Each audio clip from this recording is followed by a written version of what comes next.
Salut mes petits lapins, j'espère que vous allez bien. Bon, on se retrouve dans un JDB, ça fait longtemps. JDB, ça fait longtemps. N'oublie pas de mettre le petit pouce bleu, de t'abonner et d'acheter un t-shirt dans la foulée, c'est important. Bon, j'espère que vous allez bien. J'espère que les vidéos précédentes vous ont plu.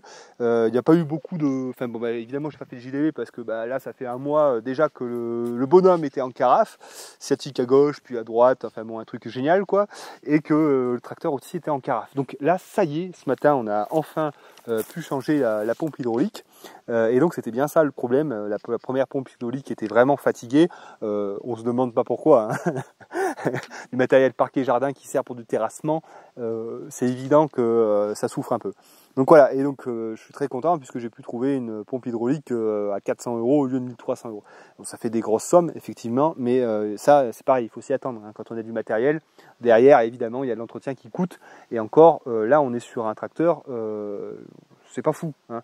Quand on est sur des tracteurs avec par exemple des carters ou des ponts qui font plusieurs tonneaux d'huile, je peux vous garantir qu'on sent passer. Déjà nous on sent passer l'entretien, mais derrière, voilà. Donc bon, bref, tout ça pour dire que c'est un coût et qu'il faut bien s'attendre des fois à avoir des grosses factures, hein. Et puis cette année les factures, entre les pièces qu'on a fait refaire chez Maillet et puis l'année dernière c'était des vérins, enfin bon il y a toujours des choses qui claquent. Bref, le tracteur fonctionne, on est content, on peut reprendre le boulot et puis le bonhomme il va bien, c'est bien. Voilà, donc du coup, comme j'avais pu vous expliquer aussi, Agnès a repris le travail.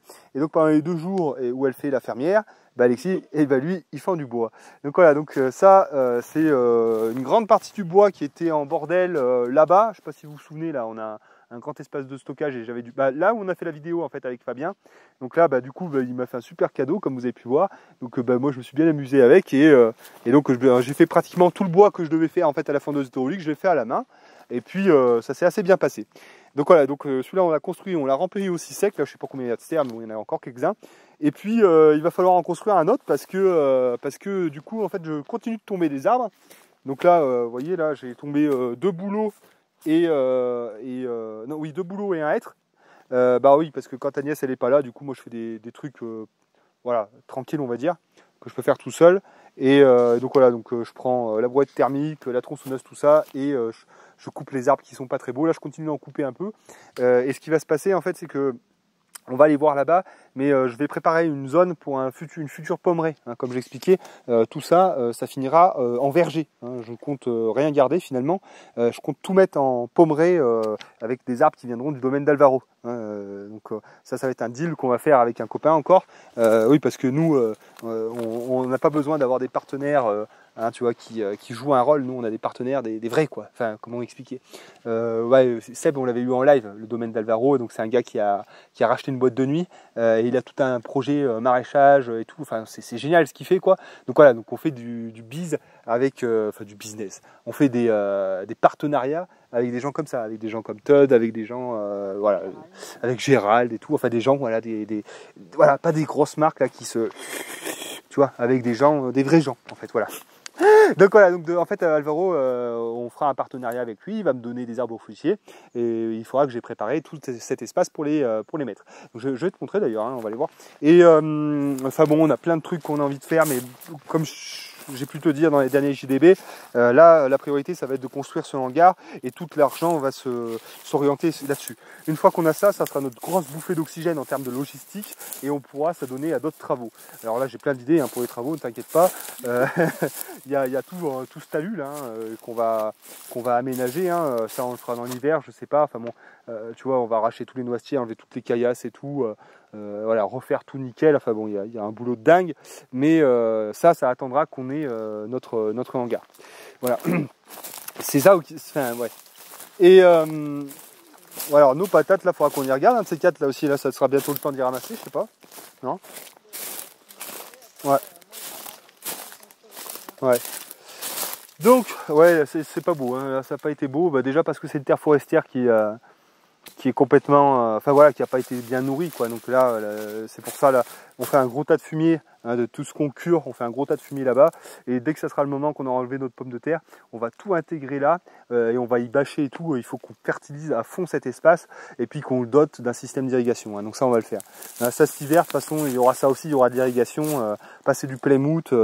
Enfin voilà, il va falloir qu'on travaille. Enfin bon, on a tellement de choses à faire. Donc voilà, en fait, ce qui va se passer, c'est que là, vous voyez cet amas de rochers, ça va être notre point de référence. Et tout ce qu'il y a, en fait de là jusqu'au grillage, hein, tout ça là, tous ces arbres là, je vais y tomber petit à petit. Et en fait, ça va me donner un espace complètement plan. Enfin, je veux dire vide. Et ensuite là on va faire une pommeraie, voilà. Et donc du coup alors je suis super content parce on a fait un peu plus connaissance avec un voisin avec qui on s'entend maintenant bien, et il se trouve que lui il est forestier, il a vraiment du gros matos, et donc du coup il s'est proposé d'arracher certaines de nos souches. Donc autant te dire, ça va nous faire gagner un certain temps, et puis ça va nous éviter de passer du temps à ressouder la pelle. Donc voilà, donc en fait moi je coupe les arbres, j'y laisse 1 mètre, 1 mètre 50, de manière à ce que lui il puisse mettre une chaîne, et après il va me tirer ça là, tu sais, comme les machines à la fête foraine, là tu prends une peluche, là sauf que tu vas prendre des souches là, bam, et hop, terminé. Donc voilà, on va y arracher et on mettra un beau verger de pommiers là, de cèpes, et ça sera vraiment bien quoi, ça sera vraiment top quoi. Donc voilà la petite histoire. Hein, pour cet espace. Bon, sinon ça continue à pousser un peu, mais là du bordel principalement, et on va continuer à y laisser pousser là, que ça fasse bien 1 mètre je pense, et puis on y passera girobroyeur, hein, comme j'avais pu te montrer. Donc voilà, donc quand tu as un espace, moi je me suis fixé un quota de 3-4 arbres. Donc là le dernier coup c'était ce hêtre là et puis 2 bouleaux là-bas, puis après voilà, je vais d'abord m'attaquer aux plus petits, et après on attaquera les plus gros, mais là tranquillement quoi. Voilà.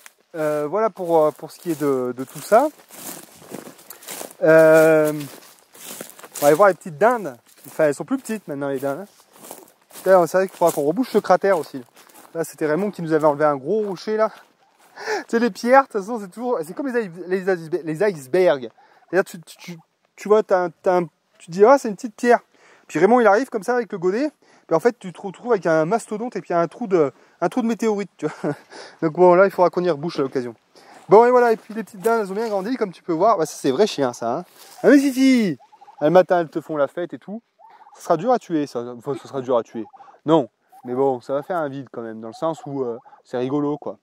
Donc voilà, donc là, on va les laisser encore profiter pendant quelques semaines. Puis après, on fera une mois encore. Elles ont que 4 mois, mais t'en fais à combien? 5-6 mois, non?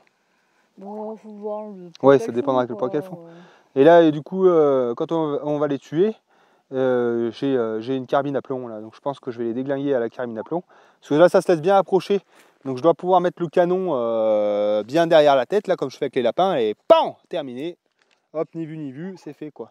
Parce que bon, en fait, ça vous paraît un peu un acte terroriste, mais entre ça, ou la choper par les pattes et la déglinguer avec je sais pas moi, une masse, enfin pas une masse, mais avec je sais pas moi, j'en sais rien, avec quoi, avec une batte, avec un truc quoi qui sert à assommer quoi. Mais ben je pense que c'est beaucoup plus, c'est moins brutal et c'est beaucoup plus radical en fait la carabine à plomb, je pense. Bon, on verra. Je vais faire un essai à la carabine à plomb et on verra ce que ça donne. Non, mais parce que bon, je pense qu'il y en a beaucoup parmi vous qui n'ont jamais tué de bête, mais faut quand même se mettre dans un état second hein, quand tu vas pour la choper là, hein, et puis parce que c'est brutal tout ça, hein, faut choper la bête et puis après faut taper. Puis tu sais, faut pas taper comme tu vois, il faut y aller franco parce que sinon tu vas lui faire plus de mal qu'autre chose et puis tu vas vraiment l'affoler.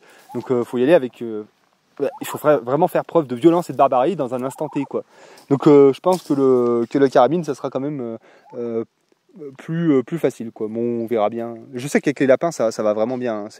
Tu les mets dans leur petit carton là, ils sont tranquilles, tu mets leur appui de canon derrière la tête là, tu déclenches et le machin il a rien vu, il est mort quoi. Donc pourquoi pas essayer avec la volaille, parce que ça sera fort bien pareil je pense. Bon enfin voilà, puis les plombs ça coûte rien, hein. Je parle d'une carabine à air comprimé hein, pour les dingos qui n'auraient pas pensé, hein. On va pas mettre un coup de 12 là-dedans, hein, faut pas être débile. Non mais c'est vrai, parce que des gens ils connaissent rien, ils voient une carabine à plomb, ils pensent que c'est une arme de catégorie C, tu vois, un fusil longue portée, enfin tu vois, enfin, ils sont dans le délire quoi. Donc non en fait carabine à plomb. Bon enfin bref, allez, on va continuer. Et là donc c'est pas mal aussi, ce qu'on peut soulever, c'est que elles ont pas touché aux arbres fruitiers, là on est bien content. Tous les arbres fruitiers, pommiers, poiriers, là ils ont pas touché. Par contre tu vois, encore une fois, tu vois, elles font un peu des refus, hein. On voit qu'elles ont bien mangé, elles ont bien tondu, mais par endroits on voit qu'il y a un peu des refus. Donc là un petit coup de débroussailleur et puis ça sera impeccable. Globalement, elles mangent pas les ronces ni les genêts. Voilà, les ronces, les genêts, les chardons aussi, elles ne mangent pas. Et... Ah, il y a des chardons je sais pas si c'est des chardons, mais si, il y a un chardon là. Mais voilà, donc là il y a quand même un petit entretien à faire, donc même au débroussailleur, non parce que le débroussailleur c'est ça qui me nique aussi. Le fait de balancer comme ça là, c'est ça qui a dû bien me niquer. Donc là, la tondeuse, une simple tondeuse, ça ira très très bien. Voilà. Oui, Allez. comme j'ai fait en bas. Oui, la tondeuse ça va bien. Voilà. Donc voilà, allez, je te montre le principal. Et voilà, bon, je suis un peu je suis un peu fatigué, hein, mais bon, c'est la vie, c'est comme ça. Ça sera agrémenté de plantes ornementales, hein, j'en ai déjà parlé. Ah oui, j'ai acheté un nouvel outil, trop bien. Ah ouais, les outils, vous savez que j'adore ça, les outils, moi. Hein. Alors là, ils vont me traiter encore de bof, mais je suis un gros amoureux, évidemment, du matériel parquet jardin. Ça, j'adore ça, j'y peux rien. Et puis, il faut quand même se dire que ça facilite largement la vie. Donc, au fur et à mesure, j'achète des choses, hein, des broussailleurs, tronçonneuses, et puis des choses qui peuvent vous paraître complètement absurdes, comme un souffleur à feuilles. Hein, le souffleur, ça, vous allez me dire, ah mais ça sert à rien, les fleurs c'est formidable, quand ça tombe ça enrichit et ça fertilise le sol. Ça a plein d'intérêt le souffleur. Pas uniquement pour souffler ses feuilles comme un gros bof, mais pour plein de choses en fait. Enfin, je ne saurais pas vous dire comme ça, mais par exemple moi je nettoie mon garage avec. Hein, tu vois, je passe un coup de balai, puis après hop là je passe le souffleur, je sors toute la poussière, c'est nettoyé. Ou alors, je sais pas moi par exemple, ouais, si tu fais une taille ou si tu fais un truc, enfin mon petit souffle vraiment impeccable quoi. Donc j'ai un souffleur, j'ai des trucs un peu qu'on pourrait qualifier d'inutiles, mais en fait qui se révèlent assez utiles. Bon, je te montrerai ça. Parce que j'ai trop envie de parler mes outils. Donc là, voilà, donc ça c'est le gros chantier qu'on a fait aujourd'hui. Et là on est heureux, comme je t'ai dit, on est vraiment heureux d'avoir ce tracteur. Là putain, sans le tracteur, franchement c'est la déprime quoi. Tu peux plus rien avancer, tu peux plus rien faire. Et à ceux qui me disent, oh ça sert à rien, machin, tout ça, là il y avait plus de 20 tonnes. Tu vas brasser 20 tonnes à la pelle et à la brouette, là faut arrêter de déconner, on n'est pas des débiles quoi. Donc là on a attendu de réparer le tracteur et donc on a pu régler toute cette surface. Donc du coup, pour régler cette surface, ben, je suis allé voir Hugo et Théo qui m'ont fait le prêt en fait de cette machine là qui est un niveau laser et donc ça c'est vachement intéressant parce que bah voilà du coup en gros c'est t'as ce laser qui va envoyer un signal, là tu as un récepteur et donc quand le laser rencontre l'indice qui est là, il va sonner. Donc en gros qu'est-ce que ça permet? Ça permet de faire des points qui vont tous être au même niveau. Tu vois, on a mis plein de piges comme ça, et à chaque fois, avec ce matériel, eh ben, on se mettait un point. Là, un point au marqueur, on allait à l'autre bout, on avait le même point, et donc on savait que c'était tout au même niveau. Et après, du coup, avec ce point de référence, on s'est mis des cordeaux. On s'est mis des cordeaux, tu vois, tous parallèles les uns aux autres. Et, eh bien, on savait que ce cordeau, ils étaient tous à la même hauteur. Et donc, à chaque fois, on a fait une bande, puis une autre bande, puis une autre bande, en respectant la hauteur que nous indiquait le cordeau. Voilà. Et donc, ça fait que on a cette surface qui est à peu près plane. Alors, ça se joue à quelques centimètres, hein, c'est pas tout à fait plan non plus, mais ça nous a permis de régler et de ne pas avoir de manque. Parce que là, si on avait coulé, admettons, une dalle béton là-dessus, sur comme c'était avant, il y avait des grosses cuvettes, etc. Donc déjà, on aurait passé énormément de béton, beaucoup plus que prévu, hein, parce que là, on a quand même bien tanné le tas. Donc t'imagines tout ça en béton, c'est, je sais pas, en plus c'est 100 € le mètre cube. Là, on a passé peut-être, je sais pas moi, 3 ou 4 mètres cubes. Bon, on aurait passé 400 balles. Et puis bon, je pense pas non plus qu'une dalle béton avec des différences de niveau, etc., ce soit génial. Bon, bref, ça nous a permis d'avoir un niveau bien nickel. Donc là, je pense qu'on ira louer de quoi retasser une plaque vibrante, voilà. Et après, donc, je pense, je sais pas, peut-être demain, j'en sais rien. Il nous faut creuser une fouille périphérique, hein, sur tout le périmètre du rectangle. Eh bien, on va creuser une fouille qui fera peut-être 20 ou 30 cm plutôt d'ailleurs. Et à chaque emplacement où il va y avoir un poteau pour la charpente, et bien là on va creuser un cube de 50 par 50 par 50 qui sera rempli de béton, qui fera une assise pour le poteau. Voilà. Et donc voilà, donc là tout ça c'est du 10 par 10, c'est de la ferraille de 10 par 10 qui fera le périmètre. Et après là c'est du ST25 je crois qui fera le ferraillage. Et donc tout ça, ça sera fait. Donc là, dès qu'on a fait la préparation, on va dire terrassement, là, comme je t'ai expliqué, Théo et Hugo, ils vont venir. Avec des bastins, on va faire tout le coffrage. Hein, ça va vraiment être un coffrage très solide. Et ensuite, ben, on fait venir la toupie et derrière, eh ben, on va étaler tout le béton, bien le régler. Et avec eux, on fera une finition à l'hélicoptère. Hein. Donc ça, c'est un truc qu'ils maîtrisent, c'est assez technique. Eux, ils maîtrisent. Voilà. Donc Hugo et Théo. Donc Hugo, vous pouvez le voir dans une vidéo. C'est sur les murs terre-pierre. C'est un gars qui travaille super bien. Et Théo, c'est pareil, enfin tous les deux, ils sont maçons, enfin ils sont tout en fait, ils sont tout. Et ils travaillent, ils ont vraiment l'amour du travail bien fait et du travail authentique. Ça c'est incroyable. Là on est allé chez eux, là ils sont en train de faire une terrasse là chez Théo avec des pierres de taille et tout. C'est juste fou quoi. Ils ont le goût c'est incroyable, ils font des trucs vraiment magnifiques, quoi. Vraiment, vraiment magnifiques. Et ce qu'il y a en fait, c'est que, tu vois, moi, tu vois, je suis un peu, tu vois, faut que ça soit pratique, faut que ça soit fonctionnel et vite. Et eux, c'est différent. C'est des gens qui prennent le temps de vivre. Alors, ça a un inconvénient, ça a des avantages. Reste à courir. Non, je les adore. Ils me prennent pour un gros réactionnaire, je suis sûr. Parce que j'aime bien les vanner sur leur coupe de cheveux. Bon, enfin bref. Putain, Alexis, tu pars en couille là. Mais, ouais, mais du coup, tu vois, eux, ils savent prendre le temps de faire des belles choses. Et ça, c'est vraiment important des fois de se poser et juste d'avoir envie de faire des belles choses. Voilà. Et eux, ça, ils savent le prendre, ce temps-là, et ça donne des résultats incroyables, quoi. Donc on ira voir, j'aimerais bien voir, parce qu'en fait, Théo, il s'est fait une serre là, avec un petit muret en pierre. Putain, mais c'est magnifique. Tu vois, c'est ça qui est génial. C'est des gens. Eux, tu vois, ils n'ont pas des budgets illimités, quoi. Non plus d'ailleurs. Mais je veux dire, c'est des mecs, tu vois, ils roulent pas sur l'or, quoi. Et parce que déjà, ils ont plein de potes qui sont dans le bâtiment et tout, et qu'ils ont plein de connaissances, ils te prennent des baraques qui coûtent 20 000 balles et ils t'en font des châteaux. Non mais c'est vrai, quoi. Et là, Hugo, là, un jour, j'irai vous montrer là, ce qu'il a réussi à faire devant la maison, parce que je vous avais montré les murets et tout. Là, il a fait un muret là, avec un petit arrondi pour sa phytoépuration, mais c'est complètement fou, quoi. C'est complètement fou. Et tout ça avec pas de pognon, quoi. C'est ça qui est génial, quoi. Des pierres et de la terre. Enfin voilà, et beaucoup de travail aussi, hein, et beaucoup de temps. Bon, enfin bref, allez. J'en étais à ça. Donc voilà, voilà comment est-ce qu'on va faire. Et on en a profité aussi pour réunir tous les matériaux qu'on avait besoin, de la volige, des chevrons pour la charpente et nos tôles. Voilà. Et tout ce qui est poutre, c'est derrière là-bas. Et il faudra que j'en rachète un peu parce que je vais en mettre plus des poutres. Parce que je sais que j'ai de la neige, que l'écartement, enfin bon, il y a des trucs, je vais en mettre plus en fait. De manière à vraiment être tranquille si ça tombe, parce que ça tombera de la neige. Donc on va faire une charpente très solide. Voilà. Enfin très solide. Voilà. Voilà. Donc ça, hein? Quoi? Oui, j'ai envie de remonter mes outils. Alors du coup, mon tracteur qui marche, oh, formidable. Oh putain. Oh là là, non mais vous savez pas, hein, parce que t'as pas de tracteur, tu fais rien de toute façon. Ah ça fait râler ça quand je dis ça. Hein. Ah ben oui, elle va avoir un projet dépendant du fuel avec un tracteur. Montrez-moi comment vous faites, bande de bâtards. Bon alors oui, il faut ranger le laser. Ah oui, alors voilà. Ça c'est le laser. Donc ça je l'avais jamais montré. Bon, je suis pas sponsorisé. Hein.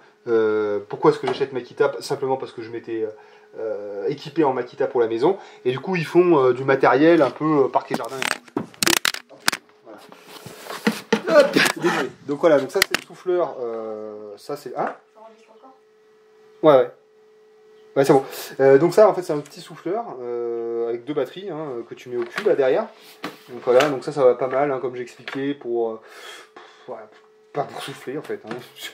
Je m'en sers pour plein de trucs, je sais pas te dire comme ça, mais je m'en sers vraiment pour plein de choses.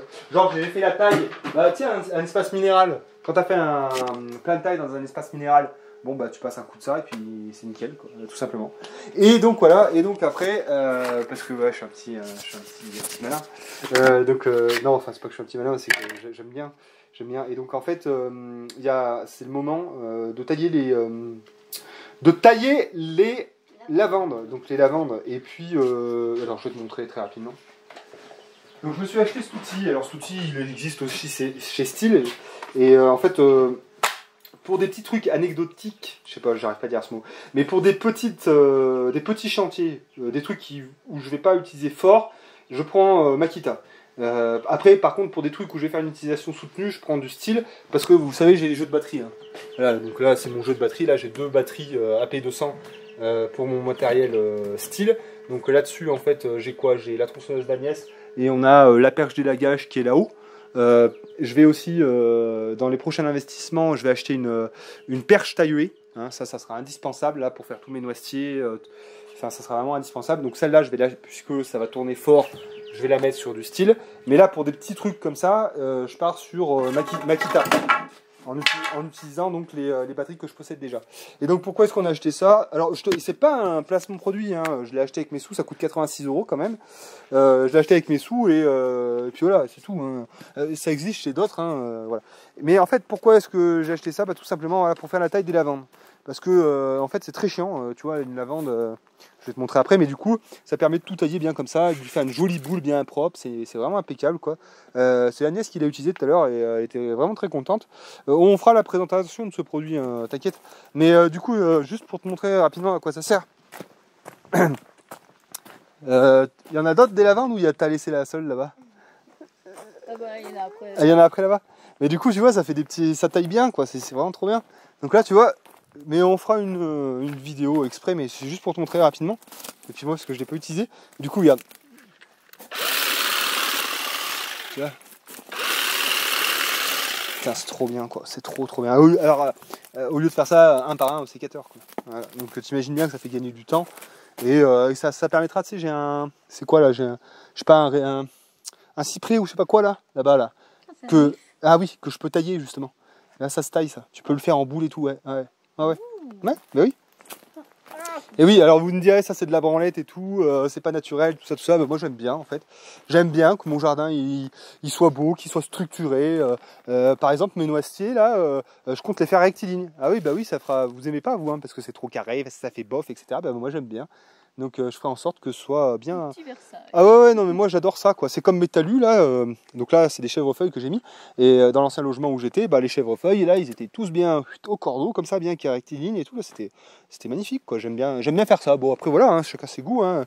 Moi c'est ça mon goût. Après et donc bah ça a plusieurs avantages. Hein. Déjà bah tu fais de la matière végétale hein, que tu vas pouvoir mettre au jardin. Et puis d'autre part, bah, moi je trouve que ça fait clean. Voilà c'est tout. Et puis bon parce qu'un noisetier, bah regarde par exemple. Là tu as un exemple. T'as un exemple, voilà, là à droite, tu as un noisetier qui a été taillé. Alors pour le coup, il n'a pas été taillé à la machine. Donc il fait un petit peu boule, tu vois. Alors que si tu fais une taille avec ce que je vais acheter là, c'est-à-dire un taille sur perche, et ben là tu passes un coup à gauche, un coup à droite, un coup à gauche, à droite, enfin bon, bref, et tu as un carré, bien rectiligne. Et donc voilà, et donc là tu vois ça a été taillé, et là ça n'a pas été taillé les noisetiers. Et donc les noisetiers après bah, ça part en couille, ça fait n'importe quoi. Alors que là sinon c'est bien fourni, ça fait un beau petit buisson, bien propre, bien joli, bien fourni, bien occultant, et tandis que sinon si tu les laisses partir en hauteur, à la fin bon, ça fait comme derrière, ça fait des rameaux de merde, ça ressemble à rien. Et donc là, encore une fois, bon, il y a pour tous ces aspects, mais aussi parce que tu les encourages à faire de la pousse fraîche, et de la pousse fraîche, les lapins vont les consommer, hein, tandis que tu vas pas leur donner des branches de 5 cm de diamètre. Hein. Donc voilà, et puis voilà, donc voilà pourquoi est-ce qu'on a acheté ça, tout simplement. Et j'aime bien les petits trucs comme ça, j'aime bien quoi. Ça me plaît bien, je suis content. Voilà. Alors, par contre ils disent 83 décibels, je pense qu'ils se sont trompés, hein. Ça m'étonnerait. Voilà, sinon j'avais trop rien d'autre à montrer. On a fait la récolte de tomates, il y a eu 2 grosses cagettes, il en reste encore. Bon, ça a bien donné hein, cette année, que ce soit les tomates et tout ce qui est courge, hein, évidemment, ça a donné à fond. On s'était concentré là-dessus, hein, parce qu'on avait autre chose à foutre hein, cette année, hein, comme vous l'avez compris, donc on est resté sur le plus facile. Voilà, hein ? Il faut qu'on mette les navets. Il faut qu'on mette les navets. Bon, mais voilà, je crois que je t'ai à peu près parlé de tout ce que j'avais à te parler. Si je suis content aussi, tu vois, les vignes, elles ont bien marché, elles ont bien commencé à prendre leur place. Donc voilà, donc là, tu vois, tout à l'heure, j'en ai taillé un petit peu justement. Hein, parce qu'il faut pas, c'est pareil, ça faut. Alors oui, parce que je suis très content aussi, parce qu'on a eu la visite de Fabien qui est paysagiste, et du coup, on a regardé un peu les arbres et tout, et donc il m'a encouragé un peu à la taille. Et je suis très content parce que du coup, ben, j'ai le droit. Dans le sens où je peux y aller, quoi. Parce que, comment dire, moi j'avais un peu d'appréhension. Agnès, alors là, la végétation, faut pas y toucher, faut jamais y toucher de toute façon, ça le don de m'énerver. Et donc il m'a permis d'être un petit peu plus en assurance avec ce que je pensais faire. Et donc là c'est bon, je suis bien content, donc j'ai taillé un peu mes poiriers et tout, parce qu'il y avait plein de rejetons, machin, tout ça, c'était pas très joli. Donc ouais, je suis content là, je suis assez... il m'a permis d'avoir confiance en moi, Fabien, donc je suis content. Et puis on a fait la taille évidemment des sols, hein, les sols qui sont vers la chienne, là, je les ai taillés justement. Et donc du coup, là, je sais pas si on voit, mais on a comment dire, en bordure de chemin de randonnée là, à ce niveau-là, on fait une haie de sol. Voilà. Donc tous ces sols là, ça permettra plus tard, si on a envie de s'amuser, à tresser des paniers, des machins, des ci, des là. Donc voilà, donc en fait c'est simple, hein, sol, tu coupes en biseau, puis tu plantes. Voilà, et puis il faut que ça fasse à peu près le diamètre du petit doigt, hein, c'est ça Bichette. Hein. Oui. Voilà. Le diamètre d'un gros crayon. Le diamètre d'un gros crayon. Moi ça fait la taille de mon doigt. Et ça prend tout seul, hein, ça prend tout seul. Et donc du coup en fait, bah voilà, le long de ce chemin, ça fera toute une haie un petit peu brise-vue, un petit peu voilà, d'osier, que ensuite on pourra tailler pour des créations comme j'ai expliqué. Voilà. Bon mais voilà mes petits lapins. Bah dis donc, je vous fatigué encore plus maintenant. Voilà mes petits lapins, j'espère que ce petit tour d'horizon vous aura plu. Mes explications n'auront pas été trop longues. Toujours comme d'habitude, hein, mettez un petit pouce bleu, abonnez-vous. Et puis on se retrouve pas bientôt, j'en sais rien, ça dépend. pour vous montrer un peu les avancées du chantier, etc. Ouais, je leur parlerai des pions. Et puis Agnès, elle fera peut-être un JDB, oui, parce qu'il y a les petits, le cycle des poulets là qu'elle voudrait me montrer, et puis peut-être un peu de potager. Voilà. Mes petits lapins, je vous dis à bientôt. Bisous, ciao. Bye.